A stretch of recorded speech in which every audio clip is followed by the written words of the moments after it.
Sahabat di seluruh tanah air, pemirsa, industri elektronika mengalami pertumbuhan yang luar biasa pada tahun 2019. Industri ini menyumbang pendapatan ekonomi maupun devisa bagi negara Indonesia yang luar biasa. Namun saat ini industri elektronika mengalami mati suri, kelumpuhan akibat krisis ekonomi dan pandemi COVID-19. Namun banyak pakar mengatakan akan selesai krisis ekonomi ini bulan September sampai Desember 2020. Karena itu industri ini masih diharapkan tumbuh dan mendorong pertumbuhan industri lainnya seperti industri kimia, otomotif maupun industri manufaktur lainnya. Pemirsa, kami dari Fakultas Ekonomi UNS mencoba untuk menganalisis situasi ini dan memberikan strategi bagaimana industri elektronika mau tetap bertahan tahun ini dan mendorong pertumbuhan industri lainnya. Pemirsa, saksikan video setelah ini. Hai guys, apa kabar industri elektronika hari ini? Sejauh mana wabah corona mampu menggoyahkan perekonomian di sektor ini? Mari kita kupas tuntas dengan analisis jitu dari kami. Yang pertama, analisis lingkup industri. Kedua, analisis masalah krisis ekonomi. Ketiga, analisis value chain. Keempat, solusi dan strategi jangka pendek, menengah, dan jangka panjang. Yang pertama, analisis lingkup industri. Oke guys, jadi industri elektronika itu adalah industri pada teknologi, di mana teknologi produk cepat berkembang serta memiliki umur yang cukup singkat.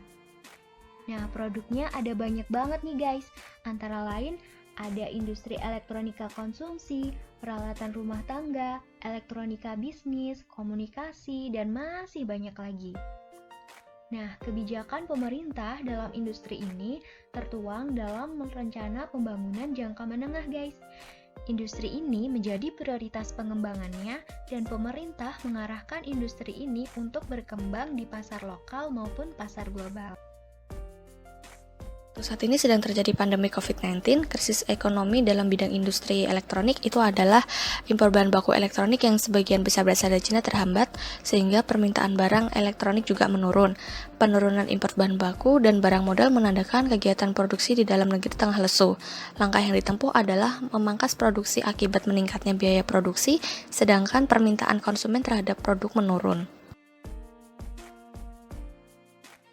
Selanjutnya, untuk analisis tahap krisis itu dibagi menjadi 4, yaitu yang pertama prodromal atau gejala krisis, yang kedua akut, yang ketiga kronis, yang keempat penyembuhan.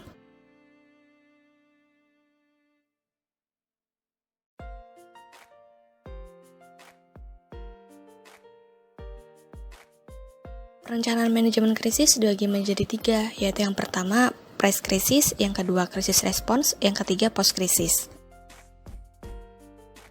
Lanjut ya guys, rantai nilai atau value chain adalah pola yang digunakan perusahaan untuk memahami posisi biayanya dan untuk mengidentifikasi cara-cara yang dapat digunakan untuk memfasilitasi implementasi dari strategi tingkat bisnisnya.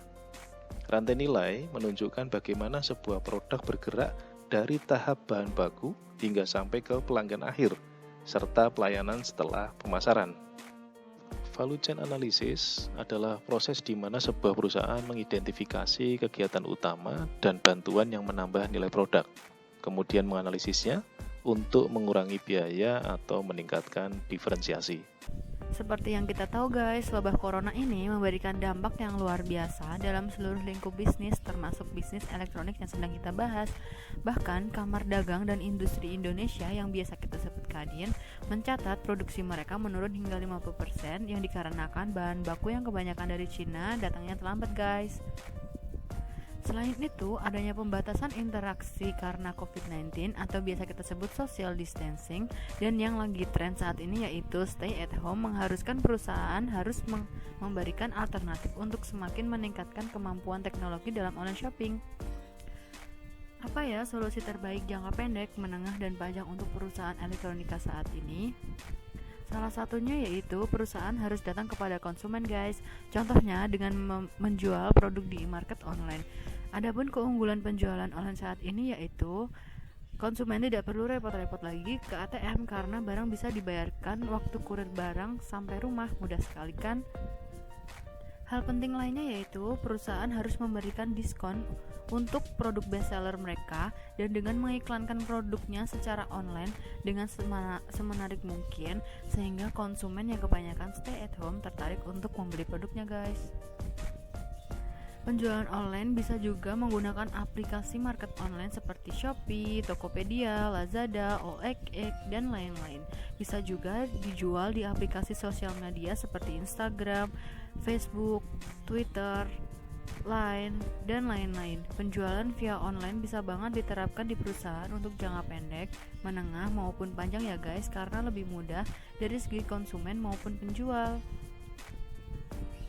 Solusi lain yang harus diterapkan perusahaan yaitu membuat pabrik industri bahan baku sendiri, sehingga tidak perlu menunggu bahan baku terlambat dari Cina dan juga membuat bahan baku sendiri itu lebih ekonomis dan lebih efisien.